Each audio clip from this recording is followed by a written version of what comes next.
Hey sweeties, it's Krista Renee Hazlett, and this is a special re-air of one of our most soul-stirring conversations on Keep It Positive, Sweetie. Sarah Jakes Roberts came through and poured into us with so much purpose and transparency. From her journey to redemption to leading women into their own healing. This episode lit something in so many of us. I still get messages about how her words sparked transformation. If you're just discovering this episode, get ready for a word that will meet you right where you are. Enjoy.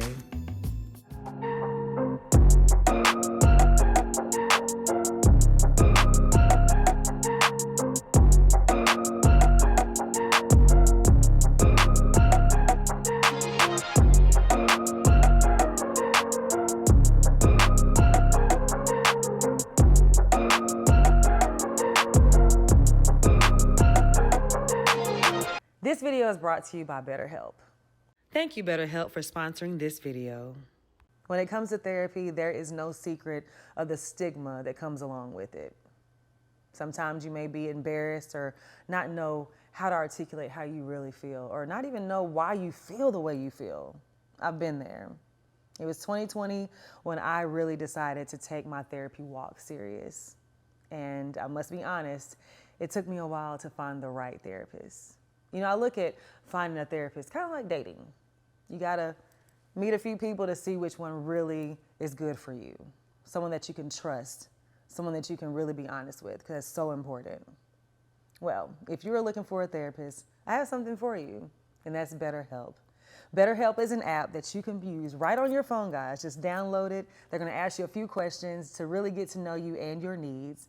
And they will pair you with a licensed therapist that specializes in what you need help with. It usually takes between 24 to 48 hours for them to get back with you, but guys, you can do this from anywhere. Sometimes you may not want to leave your home because this is where you're really comfortable, or you may be on the go. There's no excuse. You can do it from anywhere. Guys, they do all the work for you. So let's do this together. Let's get better with BetterHelp. You can even use my code and get a discount at www.betterhelp.com/Crystal Renee. Let's get better with BetterHelp. Hello and welcome to this episode of Keep It Positive, Sweetie. I'm Krista Renee Hazlett, and today I have with me, guys, I'm so excited about this one. I have the Sarah Jakes Roberts. Hi. Thank you so much for coming. I'm so excited. No, I'm so excited. When you're on your book tour right now, we got you to stop by. When you DM me and asked me to be a part of the tour, I literally was like, is this a spam message? Is this really her? So I had to go to the page and like, wait, this is really her. Of course, you're making such an incredible impact. I know that you're going to add so much value. Thank you so much. I'm so excited. I'm excited so excited too. I hope to see you guys there tonight. Can't wait. Well, by the time this airs, it would have already happened, but I hope to see you guys there. I like to start off each episode with either a quote or a song. And today I thought it would be only fitting to do a quote from your new book. Okay. Power Moves. Make sure you guys get it. It is so good and it's so powerful. The quote says, "The only thing worse than being powerless is falling for the illusion that power can be amassed by what you have instead of who you are willing to become." Yeah. When I read that, I was like, that is so powerful, because a lot of times we look around like, well, I don't have this, I don't have that, I don't have that, but not thinking, hey, it's really what I need to be to get where I'm trying to go. For sure. So I wanted to open up with that because I know a lot of times people get caught up in the now and like looking to where they want to go and like feel stuck, you know? So that really spoke to me. Thank you. Or people who have a lot realize that I still feel empty on the inside. Oh my gosh, you on my street. Yeah, no, for sure. I feel like, my mom used to always tell me, it's never enough. Like, you're never satisfied. And I feel like and Tyler always says, once you hit the top of one level, it's like starting all over again at one. Yeah. And I feel like that's where I'm in my life right now. Like, I've reached another level and I'm like, oh gosh, now I'm having to learn everything all over again for this level. It's like trying to find new codes and how to, like a video game, like how do I get past this level? And I'm in that space right now. But that's so true. That makes me, what are you learning about this season? You know, what I am learning is that this is what I prayed for. Yeah. A lot of times when I feel myself getting really stressed out, I'm like, oh Lord, okay, I asked you to enlarge my territory, but I didn't know this is what came with the enlarging of the territory.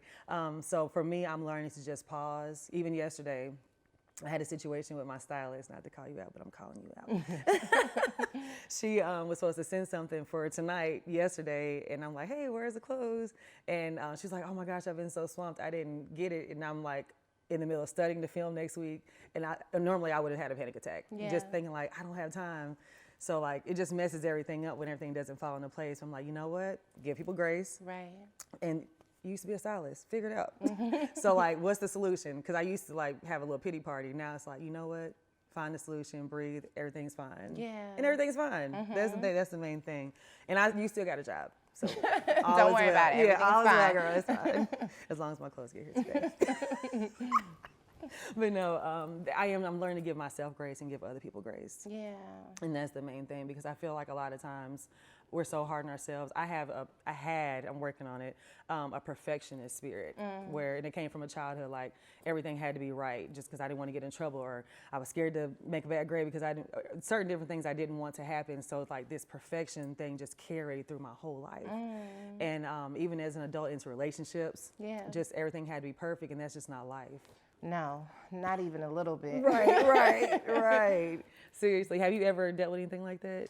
Man, I think my thing was, once I figured I'd messed up, like in the eyes of the church and the eyes of my family, once I became a teen mom, I felt like the bar was so low for me that there was no reason to try and be perfect. So I think I just was like, we'll try whatever. We'll do whatever.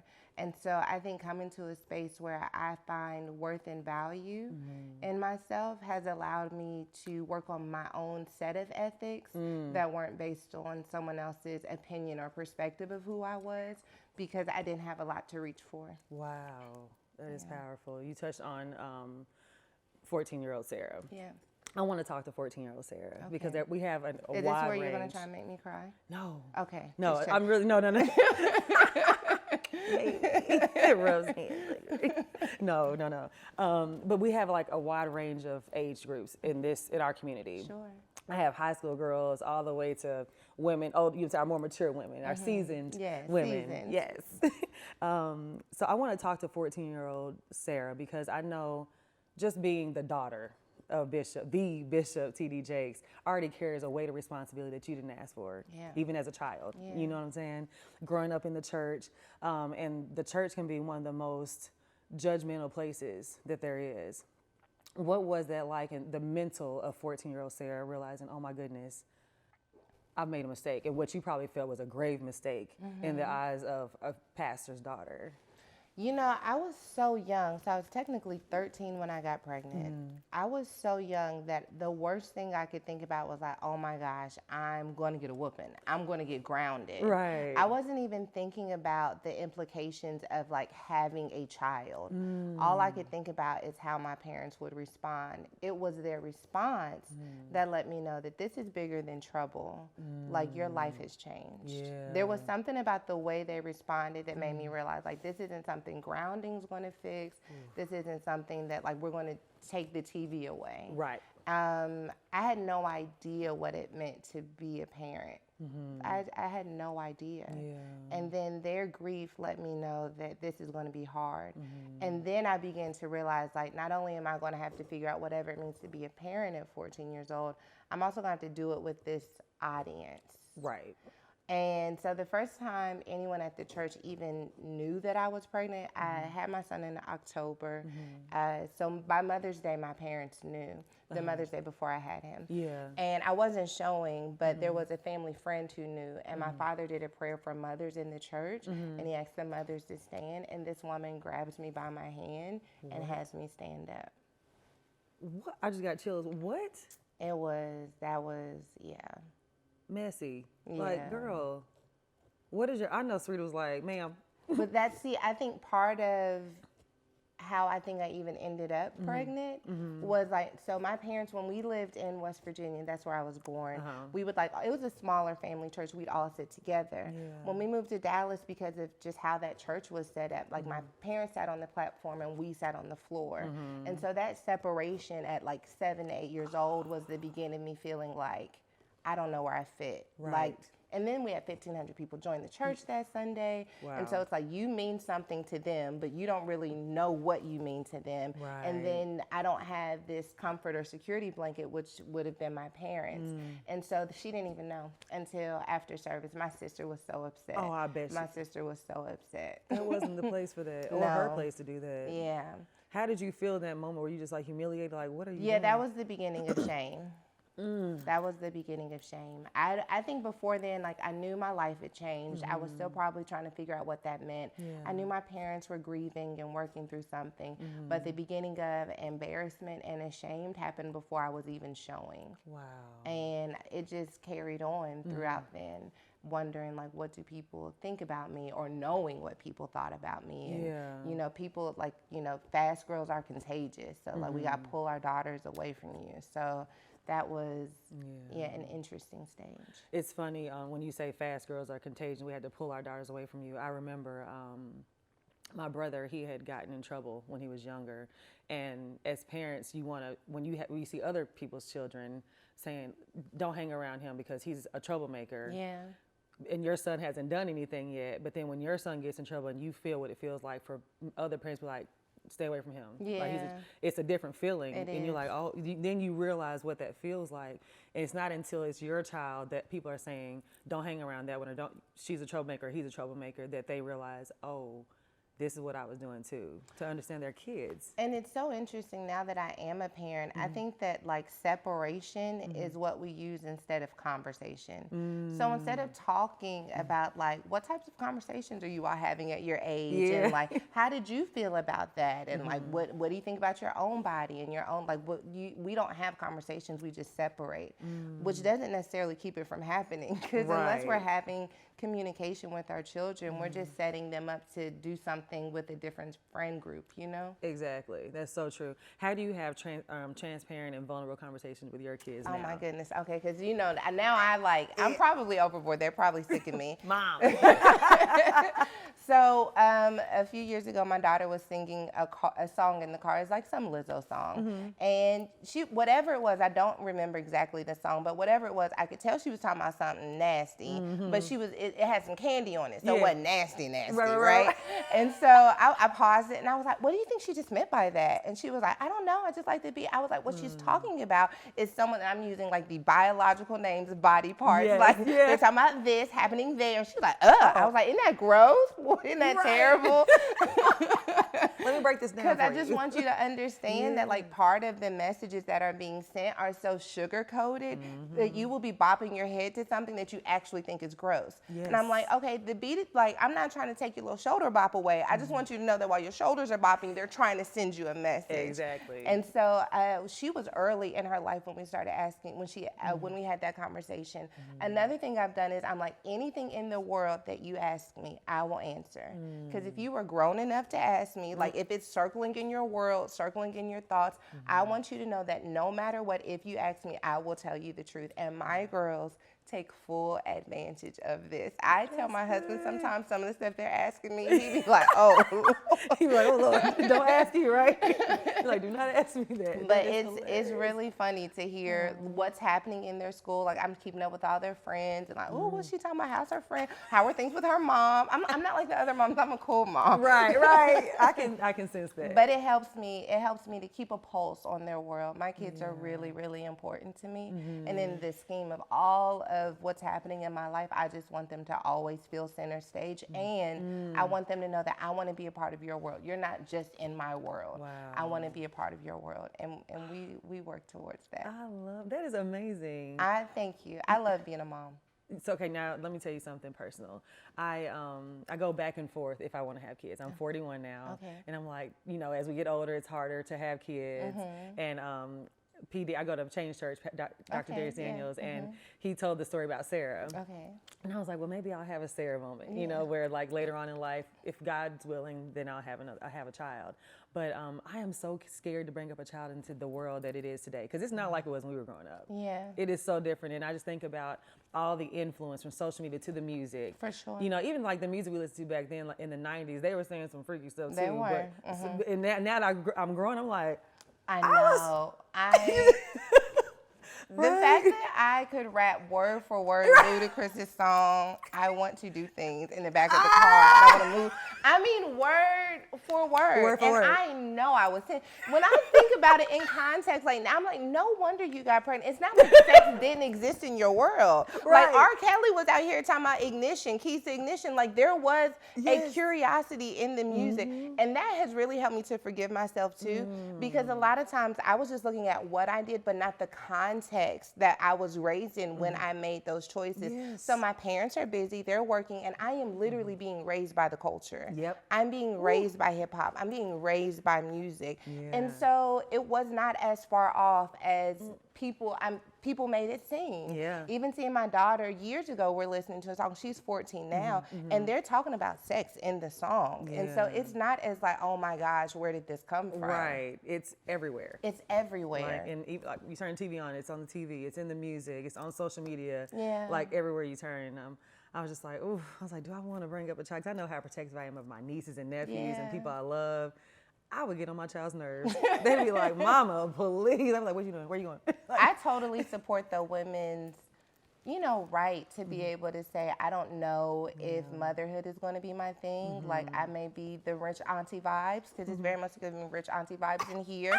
It's definitely not giving toys, laying your, I'm going to be honest with you. Oh my gosh. It's not giving diapers, but it could if you wanted to, but it could not if you don't want it to. I got a basement that's all the walls are black. Okay. The dark furniture's dark down there. They can go down there. They can go down there and do all of the messing. My brother's girlfriend was changing my nephew's diaper on that sofa back there. How'd that go? Custom sofa. Yeah. And I came, I said, can you put him on the floor? She's like, oh, I'm not going to can you put him on the floor? Just to be safe. Yeah, just to be safe. safe. I don't need no, I was like, oh, and it's so funny because he'll come through here, hands on everything. Oh, yeah. And sometimes I tell the cleaning ladies, just leave that there. Just so I can see like his little handprint on the window. And I'm like, well, maybe I could. It is an incredible journey. Yeah. It's an incredible journey to see a version of yourself, but also to experience this person who has their unique imprint and identity. It's petrifying, it's exciting, but it's one of the things I love. I love being my husband's wife. Yes. But it's one of the things I love the most in my world. That's amazing. You talk about how you want your children to feel like they're a part of your life, not just in your life. And a part of her book, let me get to the note. You talked about, here we go. You talked about imagine with me you're standing in an empty parking lot with reserved spaces. Yeah. You can't tell what each spot is labeled, but each time a new expression of your identity is added, a car pulls into a spot. Eventually, you see that there are spots labeled child, friend, sibling, partner, leader, student, entrepreneur, or colleague. Each spot with its own car. When you are navigating the responsibilities of your life, you're moving from one vehicle to the next. So you were on this tour, 7-city tour. Yeah. How are you finding time for your children, your husband, your team? You got so much going on. Like, how do you balance it all? Preaching, you're doing everything. Well, I put a lot of time in with the family before I go on the road. That's good. A lot of time. So my husband and I are usually taking them to school. My husband and I are picking them up. So my whole world fits around their school schedule. That's amazing. Like after 2:30, I can't take any meetings. Like maybe I could take something at 4:30 when I get home, but my world centers around them when I'm home. So that when I tell them that I need to take some time to do the thing that I get to do, that I love to do, that makes me feel fulfilled, they are more willing because I put in a lot of time at home. Even then, we're doing a lot of texting, a lot of FaceTiming. I was on FaceTime last night with my daughter. She's 8. We were definitely having some girl time, some girl talk. But I stay in touch with them. Then my husband's on the road with me too. And he's like also helping me to facilitate everything connected with the tour. But he's also, my soft place when it's finished. Because a lot of this requires me to be more extroverted than I am naturally. And to have more energy than I usually do. And I always tell people like he knows how much it costs me to be me. Wow. And so when the day is over, to be able to have someone who's like, I know that was expensive. It grounds me. That is so good. Yeah. I'm the same way. I am like introverted, but then they tell me I'm the most introverted extrovert person they know. Really? Yes, because my social battery runs very fast. Okay. And I'm like, okay, I need That's I need enough. a minute. I go to my corner so I can recharge, and then I come back and I'm like, okay, let's have some fun.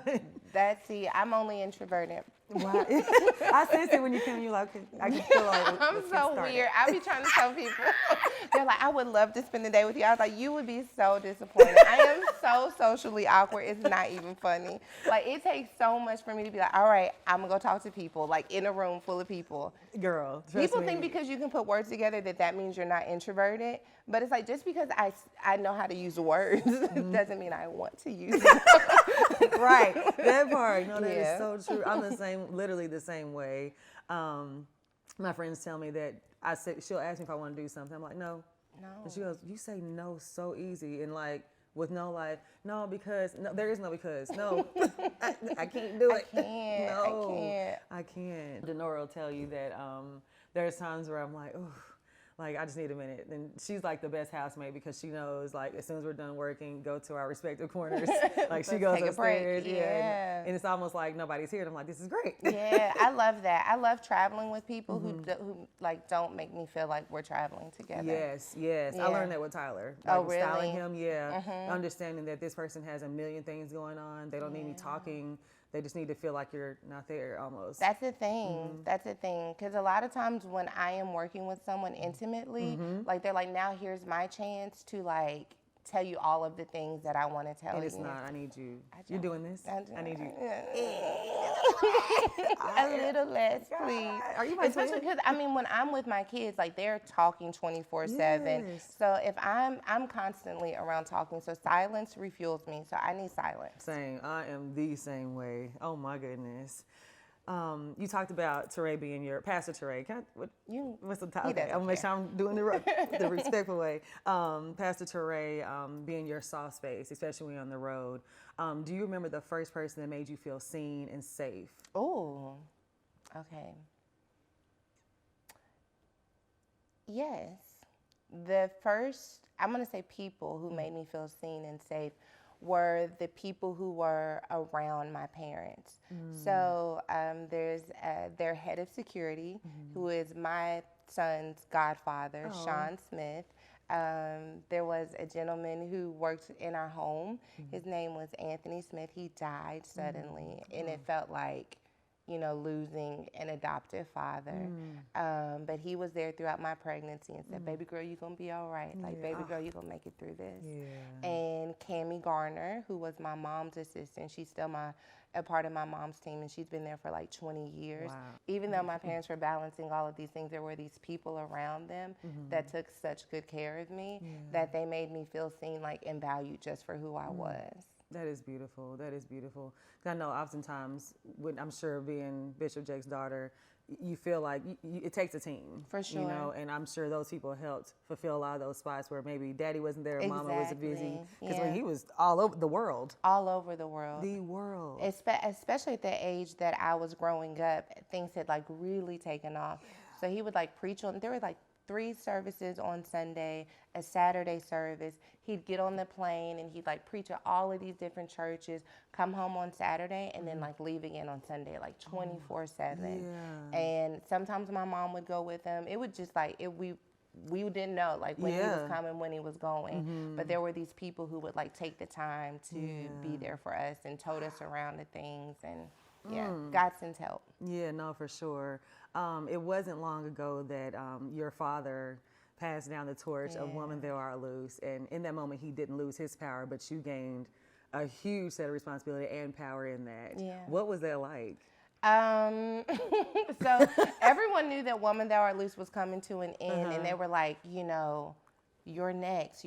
But Woman Evolve had already existed. Yeah. So I was a little confused with like, I don't know what people like. I'm like, I don't know what y'all think is about to happen here, because like When you he can't. put that coat on your shoulders, Done. I was like, it's First of all, he dragged me so low. He dragged me so low. First of all, I'm like, okay, so he's going to honor what Woman Evolve is in the context of Woman Thou Art Loose. I'm like, that's the extent of it. Yeah. Like, maybe he's going to tell people, hey, Woman Evolve. But I did not think it was going to be this whole entire thing. Yes. And it was a thing. Baby, it was a thing.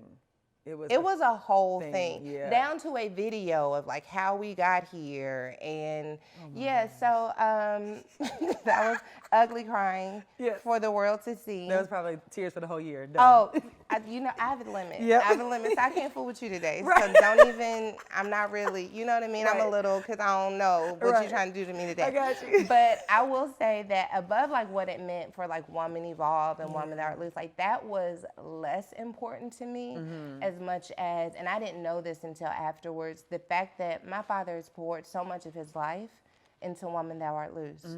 And for him to say, I'm going to lay this at your feet, like my influence, the knowledge that I have, these people who I have walked through so many different stages of life, I trust you with them. Yes. And I trust that you can handle whatever comes with this platform.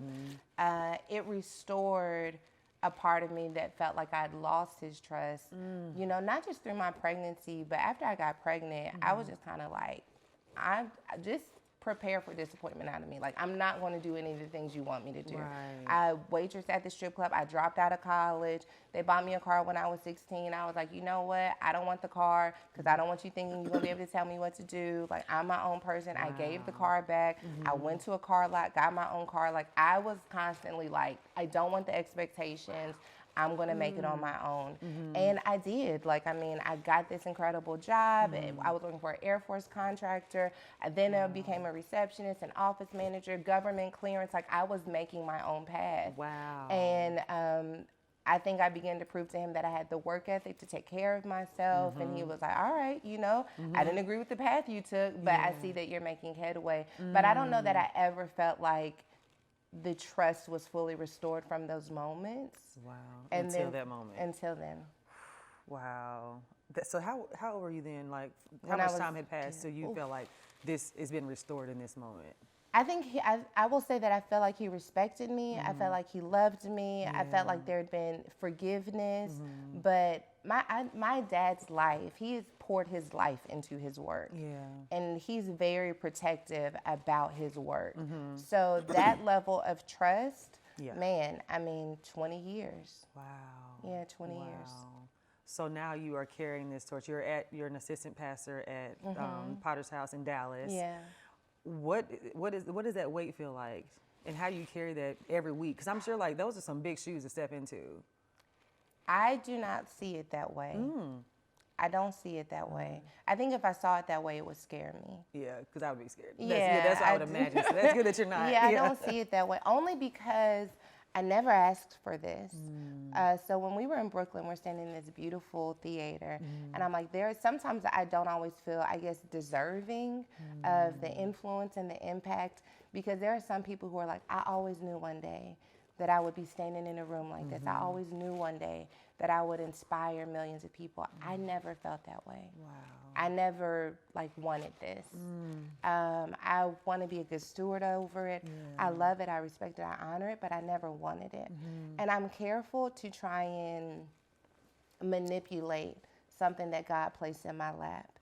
I feel like my responsibility is to protect it, not manipulate it.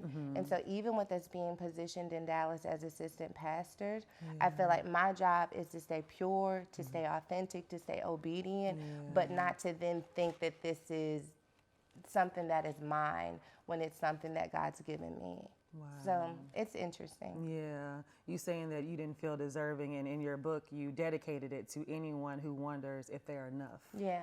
So I understand that now, because I know there's moments where I'm like, I don't know if I'm made for this, or I don't know if I deserve that. Yeah. You know, and even the life that I live, because I've made mistakes. Yeah. You know, we've all made them, and a lot of them we carry it harder than God does. Yeah, a lot of stuff He done forgave us for and I'm still carrying this on my back, like, oh Lord, please. You know what I'm saying? Like, just praying that I've been forgiven for certain things, and then to look around like I am so undeserving. Yeah. You know, and then trying to get out of that, saying, no, I'm a child of God. This is what He wants from me. Yeah. You know. At what point did you, or have you gotten to the point where you feel like I am enough? I do deserve this. Or do you still walk in that, like, I know you said that, you're like, dang,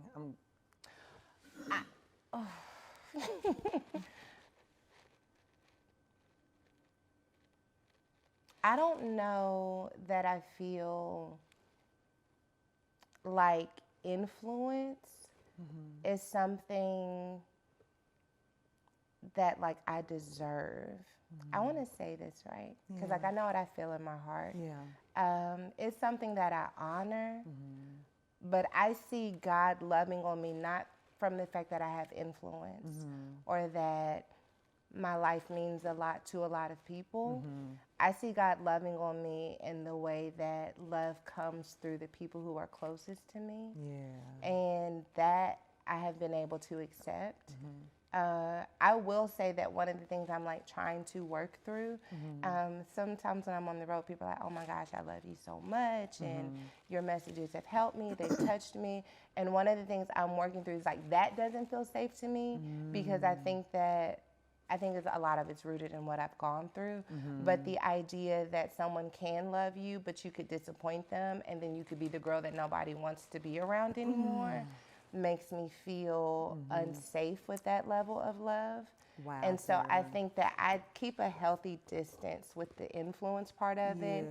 And, you know, that could be healthy or not healthy. We'll see. I'll talk to my therapist about it. But it's hard to feel safe in influence. So the influence part, I just try to honor and protect. But my family, that's where I feel God's love the most. Absolutely. Oh, my goodness. It's so crazy to say it because as my, I don't like to call them fans, but my community grows, so many people kind of stand over me like that. Oh my God, Crystal. And that level of love, you're my best friend in my head. You're my sister in my head. I love you so much. I wake up and watch your videos every day. You kept me alive. I didn't kill myself because of you. That's a different. It's different. It's scary. It really is. And like you said, one day you can love me. And if I do make one mistake, oh, you're written. Cancel culture is real. And we see it happen all the time. I want to believe, like, so I call the community that's connected with Woman Evolved the delegation. And part of why I've been really intentional about, like, being authentic and, like, here I am, I'm on a journey just like the rest of you, is that, like, I know I may disappoint you at some point. I'm not intentionally going to disappoint you. Like, I'm not out here living one thing and saying a different thing. Like, I am a woman of integrity and I'm living the very thing that I say to you. Even then, I know that we may not agree about some things. And I want to believe that, like, we can work through and grow through anything. But I don't know. Because people are like, they're so quick to cut you off. Yeah, for sure. Yeah. So I understand when you say, like, your family and those are close to you is where you feel the safest and the most love. 'Cause it's the same way with me because I know these are people that's going to ride with me. If I fall down, they're going to help me get back up. They're not just going to, like, walk over me and be like, all right, girl, we're done with you. I know. I want to believe, though. And sometimes I remind myself of this because even the people who have been canceled haven't been canceled. Like, there are still some people who really rock with them, who are like, you know, I love them. And so I also don't want to make the people who would be willing to grow with me feel like I don't trust them either. Because there are some people, I mean, you know, I've seen a lot of people who look like, oh my gosh, this is their downfall. They're never going to recover from this. But there was a space created for them. So I don't know. True. We'll see what happens. Oof, that's so true. You talked about you're going to talk to your therapist about it. Yes. A lot of people don't want to mix Jesus with therapy. When did you realize that God did create other tools of resources that you could talk to someone and still believe that your source is Jesus Christ? My relationship with God has become much more deeper as a result of me being in therapy because there were moments where I felt something that I could not give language, so my prayer was not as effective. You know, just kind of like, God help me, God help me, God help me. But to be able to say, like, God, I am feeling anxious about this transition that's taking place in my life, and I need your spirit to meet me in the place of my anxiety. Like, my prayer life became so much better. It was probably, honestly, after I dropped my book, Woman Evolve. It hit the New York Times bestsellers list, and one of my friends came over. She's like, oh my gosh, and I was like,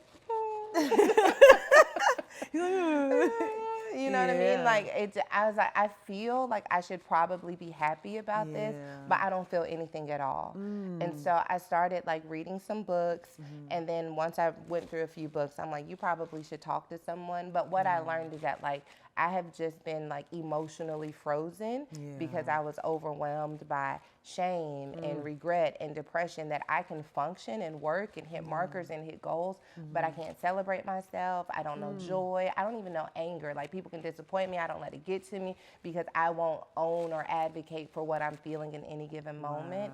And so I feel like I've become a much better partner, a much better leader, and a much better believer as a result of me going to therapy. Yeah, same. My therapist definitely opened me up. My therapist and I just talked about what I just learned was the mother wound. Oh, yeah. And you did an episode with your mom entitled Trauma to Hope. You also read the book, which is a book that Denora introduced me to, Adult Children of Emotionally Immature Parents. Yes. What was that like, opening up to your mom? Like, and her actually apologizing for not being there the way that you needed her to be. It was interesting because we've never had the conversation before. I just came to a place where I was like, I'm going to do this work on my own. I'm not going to invite either of my parents to be a part of this journey because I don't know where they are, and I don't know that they're going to be receptive to this. So I'm going to just figure it out on my own. And I think I was at that stage when we had this conversation. And out of nowhere, she started it. Out of nowhere, she said something like, I think I was talking about being nervous about moving back to Dallas because I didn't want to, I wanted to keep my family close. And she was like, please do that. I didn't do that with you all. I was like. Just, the accountability and saying it. She just said it. Wow. Like, she just said it. I was like, I didn't know that you knew that. Right. Like, wow. I felt that, but I didn't know that you knew that. And that was, I think I instantly turned into a 7-8-year-old girl. I was about to say, what did that do for 7-8-year-old Sarah? Yeah. I was going to ask you that. In that moment, I know she spoke to that child. Mommy sees me. Oof. Like, it was like being at the Potter's House, Dallas, surrounded by thousands of people, and my mom grabbing my hand and saying, I see you. Wow. And you're not by yourself. That's like, it doesn't matter how difficult your relationship with your child has been, even if they're an adult. Oftentimes we think it's too late. Yeah.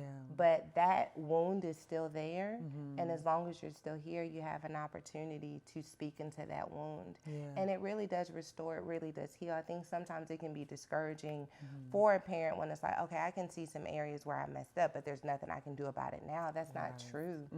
By acknowledging it, you can do something with what's left. You can do something with where there's still growing and healing. Wow. And my mom did that for me in a way I didn't anticipate. That is beautiful. First of all, we were supposed to just be having like a little cute Christmas chat. And all of a sudden she was like, I didn't do that with you. And because it was so raw for me, I just immediately broke down in tears. Wow. And then she said something, she was like, anything I can clear up, talk about, ask, like, you tell me now. She's like, because my mom's not here. And I'll never get answers. And so now I have this woman who's in her 60s saying I still have questions that I'll never get an answer to. So as long as I can be your answer, I'll share it. Yeah, that is beautiful. My mom is so, everyone's like, you're T.D. Jake's daughter, and I am. But my mother. Yeah, talk about it. She is the absolute best. She is so sensitive, but also resilient and strong and hilarious and loyal, and like, she's just the absolute best. I can remember I was going through it. I was in college and I was going to football games in college, and they were having like family day at one of the football games, but there was this girl, me and this girl had gotten into it. And I was like sending my mom a screenshot of it. We were just talking about it offline. And then so my parents were at the football game, and I saw the girl coming, but I was like, I'm not going to look at her. She's not going to look at me. My mom stands up. I was like, girl, sit down. Girl, sit down. What are you doing? How did you even remember that was her? Sit down. She was like, what are we doing? I was like, please sit down. She's that friend. She is Everybody that needs friend. A friend like that. Girl, what we doing? Right, she is that this friend. now? I love that. I be trying to calm her down. I'm like, you're 60-something. They think you're a queen. Put your crown on. She's like, we're going to set this aside for right now. For sure. She will take that it. crown off in a minute. She has told some stories, even like on my podcast, at events, about like doing things. I'm just like, can you please stop telling people about you stealing? She's probably like, when you stop telling them you waitress at the strip club. Okay. Touche. That did not pass. I was like, she waitress at the strip club. Yeah. That's crazy. I was out here. I had girl. ends to meet. Period. Oh, listen, I just told Denora a strip club story the other day when we used to go out to the club with these guys and they would give us all these ones. Yeah. I had ends to meet too, so I'd be throwing and putting a little in my purse. That's the light bill, right? That's the cable bill. As long as it gets spent, they were prepared to spend it anyway. Exactly. I was like, I'm here, so let me get a little bit of this. Yes, I'm going to take care of the girls too, but I need to get my cut. That is hilarious. Your mom, I love that. She's amazing. And that's inspiring, even for me as I did an episode called Get to Know Me, and where I just put it all out there. And just with family and friends, what your stories inspire me, just open up and even maybe me be the person to bring up the conversation, how your mom just said it, So that's inspiring for me as well. It's good. I appreciate that. It's good. People are more willing to have, like we talk about family sweeping stuff underneath the rug, this is the way that we do things, but I have found that the person who doesn't mind like going under the rug and be like, hey, can we talk about this? Like they don't mind talking about it. It's just we have been so conditioned to think that we don't talk about it, that no one's courageous enough to say, hey, I have some questions. Like, I want to know about this person. I want to know what is in them that could be in me too. Yes. And I have found that especially for people as they're aging, and I think they're wanting to leave a legacy, they're wanting to leave an imprint, that they're more willing to have conversations than we may give them credit for. Oh, I love that. Ooh, you just blessed me. You talked about how your mother said that I wish I had have been there more with your busy schedule and how you're all over the place. How do you, God talks about the Sabbath. Do you take time, or do you take time to like actually, like, this is my day? No, because, well, like technically sure, like there may be days where I'm not working, but because I have children, even the days when I'm not working, there is an element of working. Yeah. So I have to be intentional about taking time off. So I think tour ends for me on a Tuesday, and I'm going home, but I was like, I'm going to ask the older kids to take the younger kids to school, because if tour ends on Tuesday and I got to be up at 6 on Wednesday to take kids to school, it's like, yeah, tour is over, but like I just got re-enlisted. Right. It's a whole nother battlefield right here. For real. And so I've had to ask for help to piece my Sabbath together. I used to just wait for a day when I'd be able to take it off, but now I've had to be proactive and asking for help in advance. And let me tell you, doing that, it changed my relationship. It changed the way that I show up in my world. Instead of being the person who allowed people to believe that I have limitless capacity, that I could get off on tour and jump into the mom thing and not skip a beat, I had to be willing to say, I actually do need to skip a beat because I can't dance this fast. And I think what part of the issue with being like the strong friend or the person who just has so much capacity is there is a little pride, a little ego stroking that comes when somebody's like, I can never do that. That you be like, but I did. I did it. You know what I mean? Now, I'm probably depressed and I'm binge eating and I can't fit my clothes, but I pulled it off. And so I've had to learn to not seek out the accolades that come with overexertion. Yes. Ooh. Because we live in this society where it's like you sleep when you're dead. No, I'm going to sleep after this. I don't believe that. I don't believe he wants that from me. No. Me neither. I'm a napper. I got to get some rest. Yeah. So I'm learning to really ask for additional support and not allow my ego to be fed by this relentless, you got to keep going thing. So true. I have to do that. I'm not good at asking for help because I've always had to do everything on my own. And then finding good help. You know, like I have like 1 or 2 people I can call on and depend on, and then everybody else I hire is like. Well, you know okay, so all right, so this is, I don't even know if this is gonna make the podcast at this point. This is so good. One, my message tonight, like God changed my message, and I think it's gonna help you because it's about asking. Come on, see how he already did that? He already knew what I was struggling with. It's so ghetto, but. You know, part of the reason why I feel like it's like we can't find good help is because when I say I want good help, I want someone who's going to like work through the flu. Yeah. Ooh.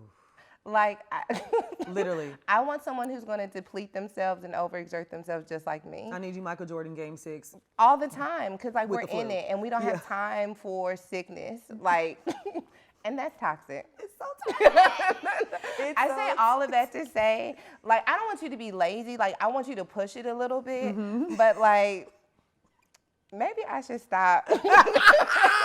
No, I'm the same way. I'm like, what do you mean you have a headache? What do you mean you're sick? Like, you can't come to work because you have a headache. But did you die? But are you? You breathing? Come on. Let's go. What are you What we talking doing? about? Listen. And then I had a baby at 14.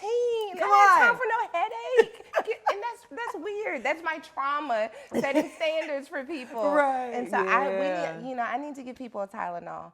But I will say Keep it the in your people bag. I work the best with are people who are like, yeah, we are a team of 10 people, but if all 10 of them fall off me and you could do all of it. Right. And it's not true. It's not true. We are going to But pass they make out. me feel good. Yeah, it's like, I like you. Right. I like you. You sick like me. We got the same disease. Literally. You stated that one of your toxic traits is believing that you can do anything. Anything. Literally, somebody asked me that, and I'm like, I can do anything. I'm not even joking, and like this is not even a brag. I can do anything. Like, if someone else can do it, I can do it. I think the same way, Sarah. I'm serious. Like, anything. Now, I did also say in that same paragraph that like I could build a house. It's gonna rain inside the house. Like, I'm not saying I can do anything that I can do everything well. Right, exactly. But if you give me a few shots at it, I could get to well. Yes. Yeah. Exactly. I'm the same way. I just had my live show, and I taught myself how to play the piano. Period. Like, I was like, I'm just gonna go buy a piano, get Yeah. on YouTube, and learn this song. I don't see anything wrong with it. Yeah, it's like I don't know if it's I don't know if it's my husband's favorite thing about me. I don't know if his favorite thing about me. Because I'd be like, babe, like the handyman can't come and the dresser just got delivered. Oh. And he's like, okay, just schedule him for next week. I was like, I just got the toolkit out. By the time he gets home, it's the dresser's going to be put I'm together. The same way. Oh, now yes. the drawer's going to need a little. Yeah, it might be a little off. And that is sick. That cannot be healthy. It cannot be healthy. I know it can't. He's like, why didn't you just let me wait? And I have not learned my lesson. Like, if you put my back against the wall right now, Yes. if the plane is going down, I can fly it. We're going to pull this Move thing back out the up way. in the name of Jesus. Move it out the We're way. gonna pull this I don't thing believe up. God put me in this situation go out like this. I watched Flight with Denzel Washington. Yes. He did it high. I could do it with the Holy Ghost. Amen. Come on now. Period. You are my kind of girl. I'm telling you. I call myself a handy woman. My dad built every house we ever lived in. Yeah. I grew up on construction sites. Yeah. I have a toolbox. I have more than most men have in their house at my age. For sure. They're like, I got that. I can do it. They're like, you fix that yourself. I'm like, yeah. That was so when I got married, I was a single mother with 2 children. I had my own house. Yep. So there were just certain things that like I was not used to asking like a man in the house to do. And my husband would be like, why didn't you ask me to do that? I was like, I will ask when I need, but I didn't think I needed. So now I'm trying to be more, I'm entering into more of my princess era. Yes. You know, where I'm asking for help. We were traveling somewhere, we got home, there's this big box that got delivered on a crate, stapled shut, screwed shut, and I like got the hammer, and he was like, what are you doing? You just got off the plane. I was like, I want to see what's in the box. What's in the box, Yeah. yes. Oh my goodness, we're the same person. That's me. I would like strain my back trying to get furniture in It doesn't here. matter, it's fine. I would go to Crate and Barrel outlet and get a whole chair and be like, Because the other thing, I will lift the whole chair by it.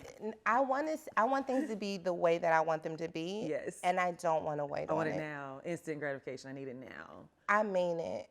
Sarah, I'm the same way. I guess that is my toxic trait. It's toxic. Oh my goodness. Because when I say back sprung, Listen, okay. when I say back out, and you would think that it would keep you from doing it, but as soon as that back act like she gonna be all right, We're back to it. we're back at it. Yes. It can't be healthy. I It's know not. it can't. It is not. I'm a work in progress. Me too, girl. We're going to work on that. Maybe. Together. Yes. Maybe. It's going to be hard because it's been 41 years me doing that. So Yeah. that's a hard habit to break. It is. And I don't know, it's something that just, it feels good once it's done. It's fulfillment. Yes. Fulfillment. It's reward. I do think that so much of my life is out of my control that like to be able to do what's in my control that feels good to me. I like that. Like there's so much that I'm not gonna be, like so much of this is going faster than I can keep up with. I don't know what's gonna happen. I'm so vulnerable. I'm so exposed. The least I can do is pick this chair up and put it in the corner where I want it. Yes. That's the least I can do. That's real. I love that. I love that for you and us. Oh my goodness.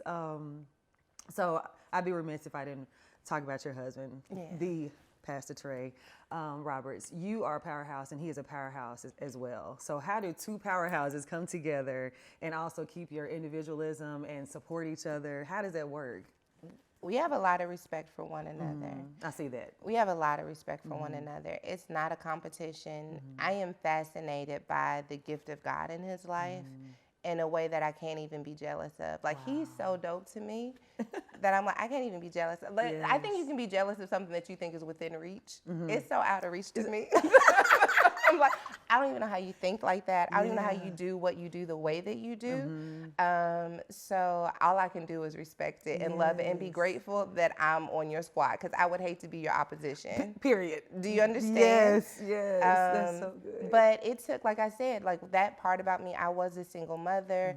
I'd accomplished enough by myself to make me feel like I could live on my own. And so welcoming in his perspective and his covering and seeing the value in it without being intimidated by it was hard for me in the beginning stages of our life, because I thought that his perspective made mine invalid, not broader. Right. Oh, that's good. Oh my goodness. I can imagine that. Yeah.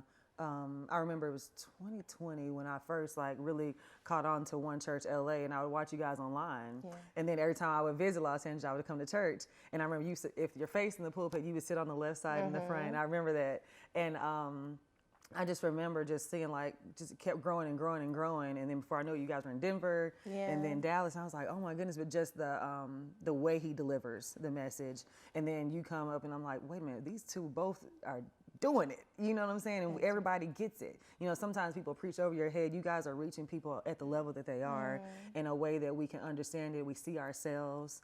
And it inspires us to just be better people. Yeah, that means a lot to me. No, seriously. I wasn't in ministry. I wasn't in ministry when I met him. I was blogging. I was telling my little story. But I wasn't preaching. I wasn't praying out loud. So I was like, invite me to be on a panel. I'll offer some insights as a collective. But, you know, that solo dolo thing is not me. And his church was the first church where he was like, listen, if there is any place where you could come and tell your story at a church, it will be my church. You'll be fine. Wow. And so he asked me to come speak on a Sunday in 2014. I was like, oh, I don't do Sundays. Call me on a Wednesday. Baby, Friday night, Friday night girls night. But Sundays, that's where the real people are. And so one was very much so the place where I feel like I found my unique voice in ministry. And I just felt like, okay, well, one will just be the place where I do ministry because they get me, they understand me. And so I attribute a lot of my spiritual development to his anointing and my voice being cultivated in the spaces that he created. And then as I became more confident, I think as the gift began to grow and attract other people and other spaces, that he's been a covering for me that's just just do you everywhere you go. Oh, that's good. And that's important to have that type of support as a woman. Just every woman needs that just type of support. It's like, baby, do you everywhere you go.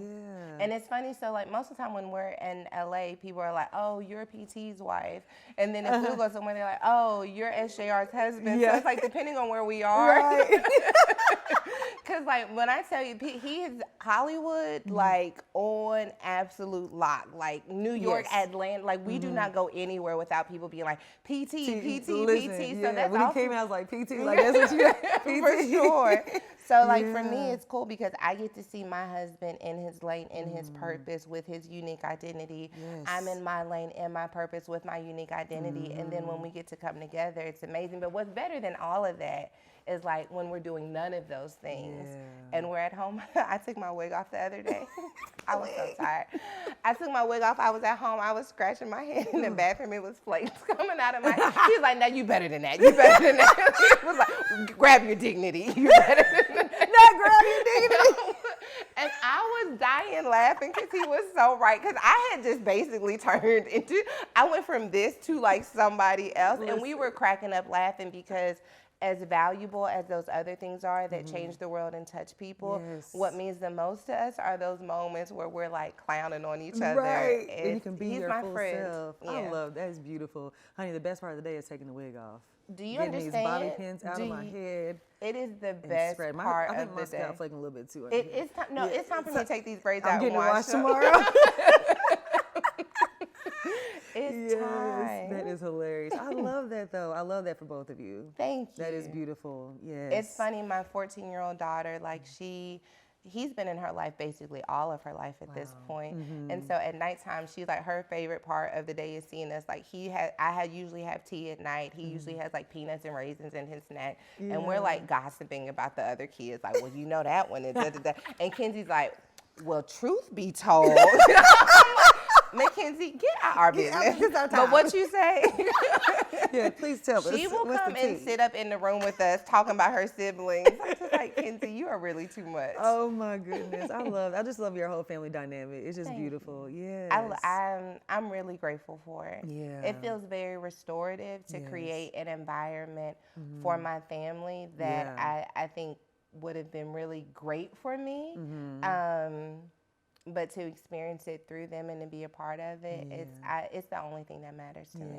Ugh, so it's even when you're like, you're always on the go, how do you balance it? I'm really not always on the go. I say no to a lot of stuff so that when I say yes to stuff like this, where I'm gone for 7 days, back for 2 days, then gone again, that I haven't been gone so much that I feel a whole lot of guilt about being gone on these trips. I say no to a lot of stuff. Wow, that's good for you. Yeah. Good for you. That's my favorite word.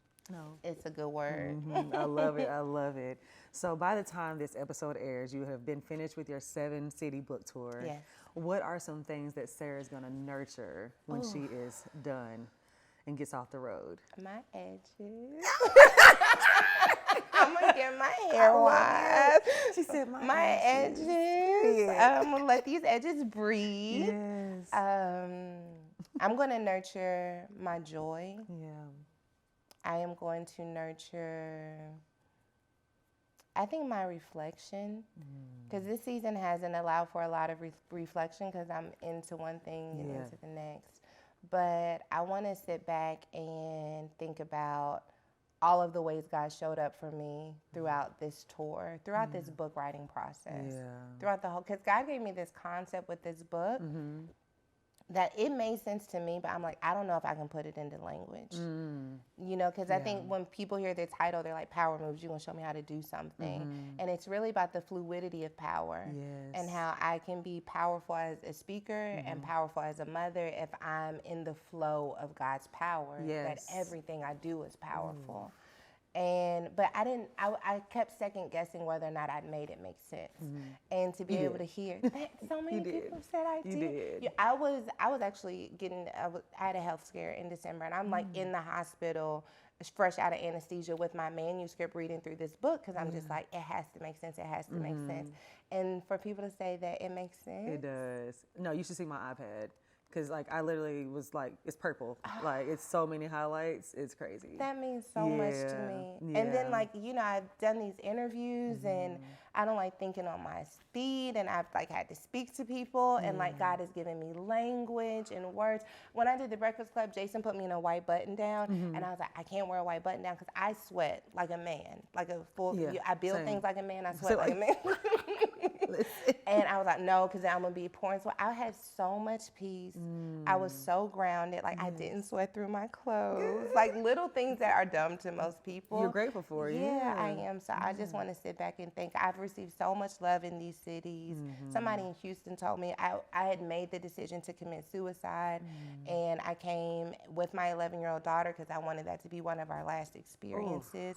And she was like, I decided to live. Something happened in that room where I know God's got something for me, that there's power in me, more power than this depression. And so just like to not just let that be something that goes by. And Houston was out after the Houston date.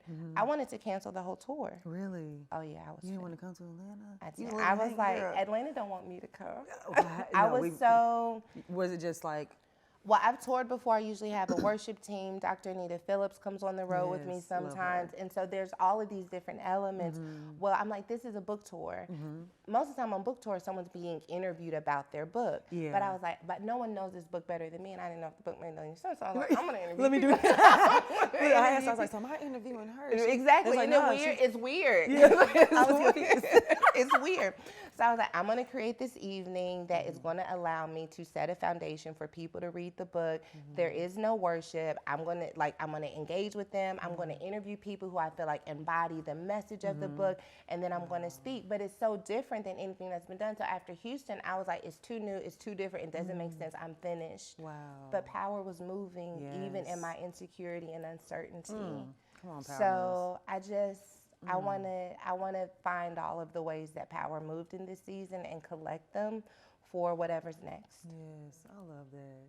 Sarah. Hey. Thank you. My pleasure. Oh my goodness. Ladies and gentlemen, Sarah Jakes Roberts. This has been an amazing Thank you. episode. Thank you for Seriously. having No, me. thank you. We are going to do my favorite part of the show. This is the end. It's called Positive Outcomes. Okay. And this is where our listeners write into us and we give them advice. Okay. So this one says, hey, Crystal, first I want to say thank you so much for being obedient to the voice of God.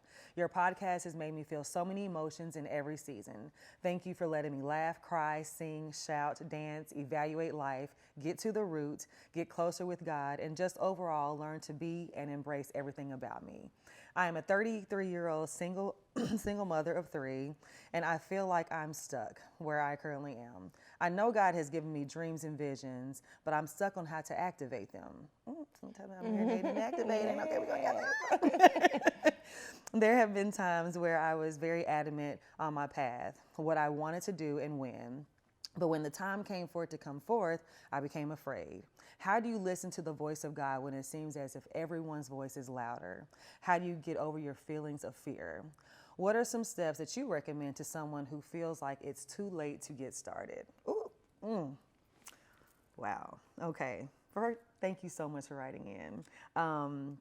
I definitely can say that I have felt like I got a late start in my career. You know, I moved here in, I want to say 2009. Okay. And it was a 10-year process before I got my first show. Like, so people like, oh my God, she just came out of nowhere. No, it was 10 years that I was over here grinding and struggling until that hit. So it's never too late. You know, when God says yes, that's your time to go, baby. And nobody can stop you when he says yes. As far as other people's voices being louder than you can make out the voice of God, for me, it's meditation and sitting in the stillness in the morning when like nobody's up, when I can just hear the birds waking up. That is the best time for me to hear God's voice. Because there's nothing going on. A lot of times once the day gets started, it's like calls start coming in, everybody's giving you an opinion. Oh, you shouldn't do that, you shouldn't do this. That's when I feel like it's hard to like really discern where like, God, where are you really leading me? So I would say for sure, just find time that you can really, until you get to a point in your walk with God where you really just hear him. And sometimes you can be in New York City, Times Square, and you can hear him clearly like, oh, gotcha. You know, but sometimes you need to find that still quiet space that you can really just be at one with him, where you can see what direction he wants to take you to. But in Sarah Jakes Roberts' book, Power Moves, she talks about marinating before you activate. Because, honey, I done activated some things I should have let marinate for a while. That would have never got activated. It would have made a little difference. Okay. So definitely I would just marinate on what you're trying to do before you activate anything. Sarah, what do you got to say to her? Everything that you said, I would say as a part of marinating that I would consider, why do you feel stuck? I'm one of those people who like to face off with the fear, face off with the pain, the shame, to understand the messages that I am receiving. And so I am stuck because I am afraid that blank is going to happen. I am stuck because I believe that I do not have blank. Like, what is it that is making you feel stuck? And is there anything that you can do to get unstuck? Like, do I need to believe differently? Are there courses I can take? Are there conversations that I need to have? Are these friendships the right friendships friendships for me? If I'm stuck because I'm afraid people are going to make fun of me if I don't do this well, like, are these the types of friends that I want to have in the first place? Am I wrong, or would I make fun? Like, I think there's so many things that when we're marinating that allows us to see sometimes what I'm marinating on isn't even something that's possible. Like, these friends would never make fun of me. They're so compassionate, you know what I mean? And we get stuck believing something that's not even true. So I would definitely say to take some time to marinate, to decide, like, what exactly makes me feel stuck, and is it really true? Yeah. Because a lot of times it's not true. That's good. Yeah, that's real. A lot of times I'm an overthinker, so I always overthink the worst sometimes, like, or I can overthink the best and be like, girl, okay, calm down. I overthink too. I think that's part of what makes so much of what we do successful, is that it is well thought out. Yes. But there are other moments where it is enough thinking. Yeah, that is so true. Then we do something that's called what I'm growing through and what I'm going through. Okay. And right now I talked about the asking God to enlarge my territory, but with that comes finding my voice in this space of my life. And right now I'm just really trying to figure out exactly where I want to really go as this next level expands, because I was in church, we were just talking about how as you continue to get bigger, there becomes more options. For sure. And trying to decide, okay, am I gonna go this way, this way, this way? Really figuring out those places and the avenues that I want to go down. So right now, praying for the discernment to know, okay, this is the way God wants me to go. Maybe I should wait on this, because I'm like, I like to have a lot of what's in the fire? What is it called? Coals. I like to have a lot of coals in the fire and a lot of different things going on. But making sure that they're God things and they're God moves, because everything, he said, every good door is not a God door. Right. And I'm trying to make sure the doors I go through now are the right ones, because that can determine the future. It can be a good journey or it can be a bad one. So right now it's just a lot on my plate with trying to figure out where to go next. So that's what I'm going through and growing through. Okay. Yeah. I am growing through and going through embracing I won't even call it a possibility, the reality that I am lovable. Okay, but hear me out. So I think so much of my reconciliation with God came down to me feeling like God loves me in spite of all of these things I've done. God loves me. He sees all of my flaws and he loves me. And it almost feels, and the grace of that is amazing. And the charity of it, I think, is amazing. Yeah. But I also feel like there's another level that I am growing and going through that is like, yes, I love you in spite of all those things, but also you're just lovable. Yeah, you are. And I just met you today. Thank you. Yeah, you got, like, your energy is good. Thank you. Yeah, no, like, for just real. embracing the idea that, like, maybe you're just a lovable person. Like, you're not loved out of this, like, charity, this pat on the head. Right. Like, oh, my gosh, you know, I love you. Right. Like, get your raggedy self on. I love you. And, I was glad to be loved like that. Oh, thank you. You know what I mean? I think that has been my posture. Like, oh, my gosh. And but, like, this idea that, like, no, like, it wasn't a stretch. Yes. No. Like, we talk about God leaving or Jesus leaving the 99 to go get the one. And if you're that one, you can feel like, oh, my gosh, he had to stretch, but, you know, he found me. Yeah. But, like, what if it wasn't a stretch? Like, what if it was his privilege and his honor to go out of his way because he knew that you're so lovable that, like, I don't ever want you to feel lost. So, I don't know. It's a rewiring that I'm growing and going through. I love that. That is so good. The last thing we do is fill in the blank. Keep it blank, sweetie. Okay. And I'm going to say, keep marinating until it's time to activate, sweetie. I am going to say, keep it authentic, sweetie. I love that. Yeah. I love that. Sarah, thank you so much. My I pleasure. appreciate it. Guys, thank you so much for tuning into this episode of Keep It Positive, Sweetie. If you want to write into our open listener letter, you can write into keepitpositivesweetie@gmail.com, and that's sweetie with an IE. You can follow me on all platforms at Love Crystal Renee, and that's LUV. Sarah, tell the people they can find you. You can find me at Sarah Jakes Roberts on Instagram, Facebook, and on TikTok, The Real Sarah Jakes Roberts. There we go. All right, guys. And make sure you go right now to get her new book, Power Moves. It's everywhere. There's no excuse for you not to have it. Go get this. It definitely will make a difference in your walk. Thank you so much, Sarah. My pleasure. I appreciate it. Thank you.